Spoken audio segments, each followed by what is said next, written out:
Good morning students. I welcome you all to a new class in physics today.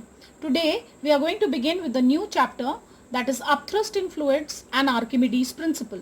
In order to introduce the term upthrust to you, I have planned a small activity. Here you can see that there is a container which is filled with water, and I have taken two other small containers. One is a plastic cup and the other is a small container. What am I going to do is, I will first take this cup and I will invert it and dip it inside this water.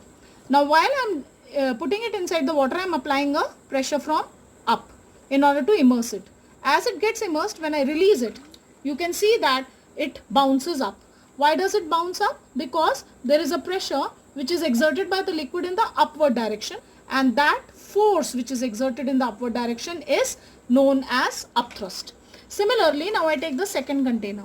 When I take this container and I immerse it inside the liquid by applying a force from the top and I release it, you can see that on releasing it rises up.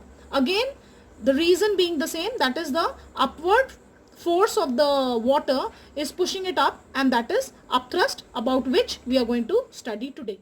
Dear students, the activity which I had just performed for you was for the sole purpose for you to understand the topic which I am going to begin with just now. Okay.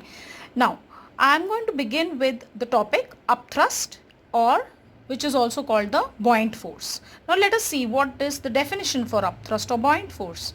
The upward force exerted by a fluid on a body which is submerged in it is called the upthrust or the buoyant force, and the phenomenon or the property of that particular liquid to exert an upward force on the body which is immersed in it is called buoyancy. Now, the question which comes to our mind is that this buoyancy or the buoyant force, is it only exerted by liquids as seen in the activity, or it could be exerted by other states of matter? So let me tell you children that buoyancy or the buoyant force can be exerted not only by liquids but also by gases. In order to develop an understanding about this, let us pick up an example of each. Now in case of liquids, if you take an empty can and you push that empty can into the water, you would experience that an upward force is acting on the body, which tends to push it upwards, and more you try to immerse the body inside the liquid, greater is the upthrust, and you need to apply a force on the can to keep it immersed inside the water. So this proves that upthrust is exerted by liquids. Now let us look at whether gases can exert upthrust or not. Children, you must have seen that when you fill a balloon with helium, now why helium? Because the density of helium is lighter than the density of the surrounding air. So as the density of helium is lighter, what is going to happen? You will see that the balloon rises up. Now there is one more reason for why the balloon rises up. This is because the upthrust of the surrounding air acts on the balloon, due to which it rises up. So this proves that the buoyant force is not only exerted by liquids but it is also exerted by gases. Okay. Now let us look at the characteristic properties of upthrust. What are the characteristic properties of upthrust? The first one, larger the volume of the body submerged in a fluid, greater is the upthrust.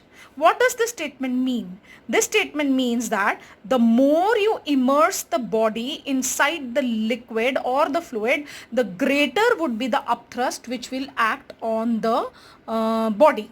Okay. Now let us look at the second characteristic. For same volume inside the fluid, more the density of the fluid, greater is the upthrust. Now in order to explain this characteristic, I have drawn a diagram, or I have taken an example. In this example, I have taken an object which is immersed equally up to the same level in water and in mercury. Now we know that according to this, we feel that let us see what is the upthrust which is exerted by them. Now as we all know that the density of mercury is greater than than the density of water. So what is going to happen is that the upthrust which is exerted by mercury will be more than the upthrust which is exerted by water. So hence the statement is justified. Now we move to the third characteristic. What does the third characteristic state? It says that upthrust acts on the body in the upward direction. Okay, it acts in the upward direction, and now the question arises, at what point does it act? Remember, the upthrust acts at a point which is called the center of buoyancy. Now let me explain two things to you over here, children. I have taken the help of diagrams here. You can see in the diagram I have taken two cases. Okay, in case 1 you can see that the object is completely immersed inside the liquid. You can see that the object is completely immersed. Okay, that is case 1. And in case 2 you can see that the object is partially submerged in the liquid. Now here what happens is, you can see that I have taken 2 points over here, B and G, and I have used different colors.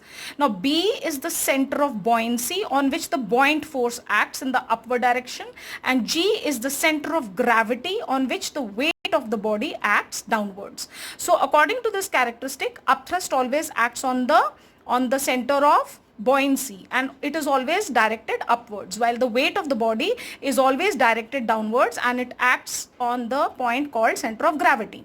Now in this case, when the body is completely immersed in a liquid, what happens is the center of gravity coincides with the center of buoyancy. You can see in the diagram. Okay, and in the second case, when the body is floating with some part of it submerged, you can see that the center of gravity lies above the center of buoyancy. So these points you have to keep in mind. Okay, now let us move on to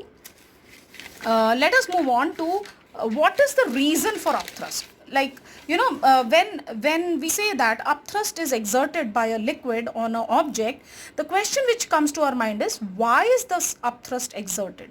Now for that I have taken a object. I've shown an object which is immersed inside a liquid. Okay, now this particular object, when it is immersed inside the liquid, you can see that there we have already studied in the previous chapter, that is liquid pressure. That pressure is exerted by the liquid in all the directions, and you can see that I have labeled all the pressure exerting on all the 4 sides of the object. You can see the lateral pressure exerted. Lateral pressure is the pressure which is exerted sideways, is equal and opposite to each other, so it counterbalances each other.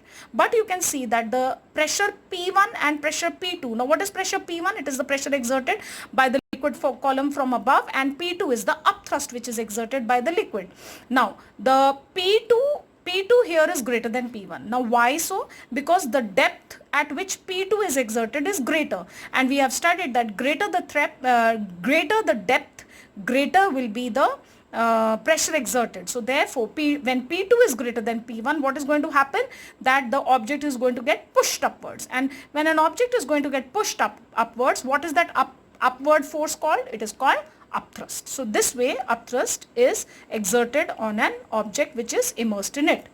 Okay, now there is a special question. Can you see I have marked it with a star? Now what is that question? If you take a very thin sheet or a lamina which is immersed in a liquid, it sinks down. Why does it sink down? Actually the upthrust is acting on it. Then it should not sink. Being a very thin lamina, it should float, but it sinks. Why? Because what happens in case of a lamina is that the pressure which is exerted from both the sides equals up. So there is no difference in the pressures. Okay, and when there is no difference in the pressures, what is going to happen? They will counterbalance each other. Therefore there will be no upthrust acting, and the lamina will sink inside the liquid. Okay children, now let us look at what is the formula for upthrust. Now upthrust can be denoted by capital U, or it could also be denoted by F, capital F, B. This is also a denotation for buoyant force or upthrust. Upthrust is given by the formula V rho G. Now let us look at what does V stand for. V stands for the volume of the liquid displaced by the body when it is immersed in it, or it could also be called as the volume of the solid immersed, or it could be the weight of the liquid displaced by the submerged part of the body. V stands for any out of all these, because basically when you immerse a body in a liquid, it is going to displace some liquid, and therefore we can say it is the volume of the liquid displaced, and we know that the volume of the liquid displaced will be equal to the volume of the body immersed. So therefore we say that volume of the solid immersed. Okay, now what does rho stand for? Rho stands for density of the liquid. And what does G stand for? G stands for acceleration due to gravity. So what did I tell you is the formula for upthrust? The formula of upthrust is V rho G. Now looking at this formula, let us see what are the factors on which upthrust depends. Basically, if you see the factors, there are only two factors on which upthrust depends from this formula. The first one being the volume of the body submerged in the liquid, that is V, and the second one is the density of the liquid. Why not G? Because G normally remains constant on the surface of the earth. It hardly shows any change. Okay, now we all know that upthrust is a force acting upwards. So therefore what would be the unit of upthrust? It would be Newton, because the unit of force is Newton. So the unit of upthrust is also Newton. This is the SI unit of upthrust. And what do you think, children, would be the CGS unit of upthrust? The CGS unit of upthrust would be dyne. Okay, it would be dyne. Okay, now in our day-to-day lives, what do you find around you is that there is an effect of upthrust of the liquid on different objects. Now basically, let us look at what is the effect of the upthrust. When upthrust acts on a body which is immersed in the liquid, the body which is immersed in the liquid appears to be less, the weight of the body appears to be less than its actual weight, and this you can easily experience in your day-to-day life. For that, let us pick up a few examples. Look at the first one. When you draw water, a bucket of water from a well, when the bucket is inside the surface of the water, you will feel the bucket to be light in weight, and you can easily pull it up, but as it moves, when it comes out of the surface of the water, it becomes very heavy. All of a sudden you feel that it's become heavy, and it becomes very difficult for you to lift it up. The reason being is that when the bucket is underwater, the upthrust of the water is acting on the bucket, due to which it experiences a temporary loss in weight. And same thing happens with a fish. When you go fishing and you try to catch a fish, what happens with the help of the fish line? What happens is that fishing rod, that when the fish is underwater, it seems to be very light, and when you pull it out, all of a sudden you find it that it has gained weight. Actually, what happens underwater? The same thing. Upthrust is acting on the fish, so it appears lighter. Okay. Now here's another example. There is a special question for you, that a body when weighed by a sensitive spring balance, it will weigh slightly less in air than in vacuum. What's the answer to this question? Okay, now let's think about what happens when you use a spring balance to weigh a body in air. When you use a spring balance to weigh the body in air, it actually shows you the weight, but there is the upthrust of the air acting on the body, due to which there is a slight loss in weight, or you can say that it appears to be a little lighter. But in vacuum, what happens? There's no air. So if there's no air, there's going to be no upthrust, and if there's not going to be any upthrust, naturally the weight of the body is going to be slightly more in vacuum than in air. Okay, children? Fine. Now, there was a scientist, and his name was Archimedes, and he made a major observation through experimentation. And through his observation and experiment, he gave a very, very important principle, which was called the Archimedes principle. Okay, you must have heard about it, children. You must have studied about it, in fact, in the lower classes, that is in class 6 or maybe even in class 5.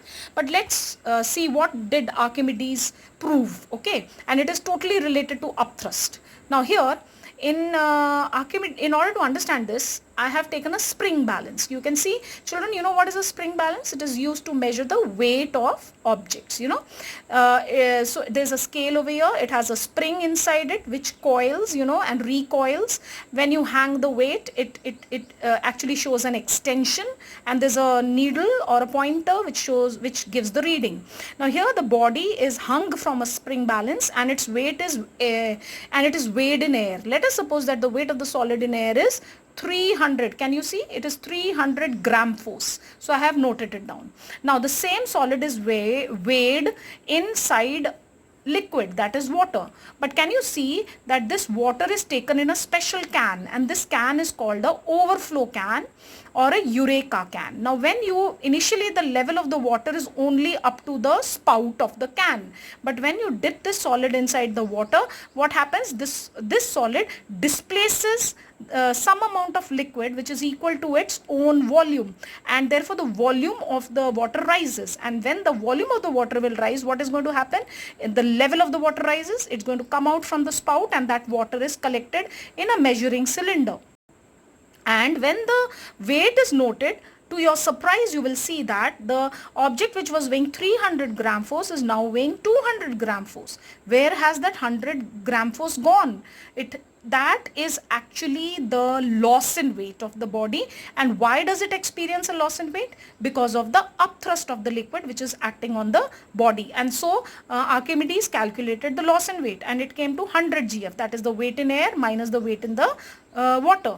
And to his surprise, when he collected the water which was actually displaced, that amounted to 100 ml. So from this particular experiment, he came to the conclusion that the weight of the water displaced by the object was actually equal to the upthrust acting on the object, or we could also say that it was equal to the loss in weight of the body. And you saw it was very obvious. First in air 300, then in water 200, the liquid displaced 100, and the loss in weight was 100. Okay, so this was the conclusion which was drawn by Archimedes, and it was a major breakthrough, and till date we are applying it in our day-to-day lives. Okay children, so what did Archimedes' principle state? That it stated that when a body is immersed partially or completely in a liquid, it experiences an upthrust acting on it, and which is equal to the weight of the liquid displaced by the body. Okay children, and it was a very interesting principle which was stated. Okay, so after finishing with the Archimedes principle, we are coming to a fresh topic, that is what is density. You know, every object has density. Density is given by the formula mass per unit volume. Okay, and the SI unit of density is, what is the unit of mass? Kg. Unit of volume, cubic meter. So therefore the SI unit of density is kg per cubic meter, and the CGS unit of density is gram per cubic centimeter. And let me tell you that density is a scalar quantity. Now let us look at what is the relation between the SI and the CGS unit of density. Now if you look at the SI unit, it is kg per cubic meter. Let us break it up. 1 kg upon what is cubic meter? 1 meter into 1 meter into 1 meter. Let us convert kg to grams. We know 1 kg is 1000 grams, and 1 meter is 100 centimeters. So it becomes 100 into 100 into 100 cubic centimeters. So therefore we say 1 kg per cubic meter is equal to, the zeros cancel, and we are left with 1 upon 1000 gram per cubic centimeter. Let us cross multiply. We get 1000 kg per cubic meter is equal to 1 gram per cubic centimeter.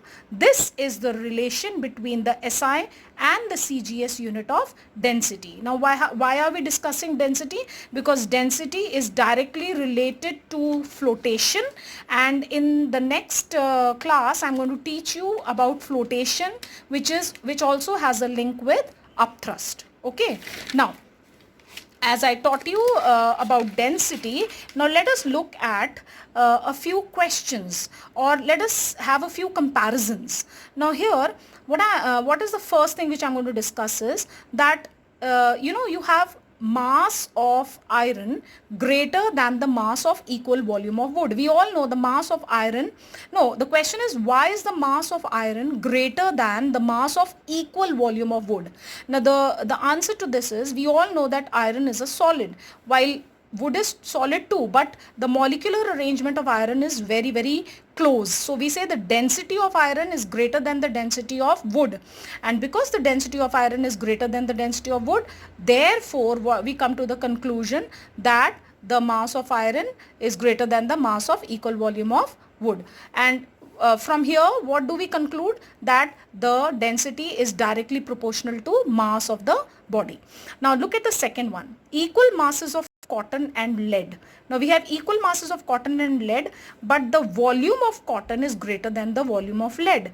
Okay, because again it depends upon the molecular arrangement. It is closely packed, it is loosely packed. So therefore, when the volume of cotton is greater than the volume of lead, the density of lead will be greater than the density of cotton. Why so? From here we conclude that the density is inversely proportional to the volume of a body. So let us look back at that formula which I gave you, that is density is mass per unit volume. You can see density inversely proportional to volume and density directly proportional to mass, and this is what I proved with the help of these two examples. Okay, now let us look at what happens when we increase or decrease the temperature of a substance. What happens to the density? The effect of temperature on the density of the substance. Most of the substances, whenever there is a rise in temperature or when you heat a substance, normally it expands, and when it expands, the volume increases. And we have seen that when the volume will increase, what will happen to the density? The density will decrease. But water shows a different kind of a behavior. Water shows a special behavior. We have to discuss that. Now, water shows a special behavior between 0 to 4 degrees Celsius. What happens when the temperature of the water rises from 0 to 4? What happens? The temperature rises. Actually, the water contracts. Instead of expanding, it will contract. And therefore, the density will increase. Okay. So, and when you cool water from 4 to 0, actually the temperature is decreasing, but the water will expand. See, you can see it is an opposite behavior which is shown by water between the range 0 to 4 and 4 to 0. Normally when the temperature rises, the density decreases, but here when the temperature is rising, the density is increasing, and when the temperature is showing a decrease, the density is also decreasing. Okay, so this kind of behavior is shown by water, and it is called the anomalous behavior or anomalous expansion of water. Let me explain you with the help of an example. When you take a bottle of water, glass bottle especially, and you fill it up to the brim and you place that water in the freezer. Okay, when you take that bottle out, you will find that the bottle has cracked.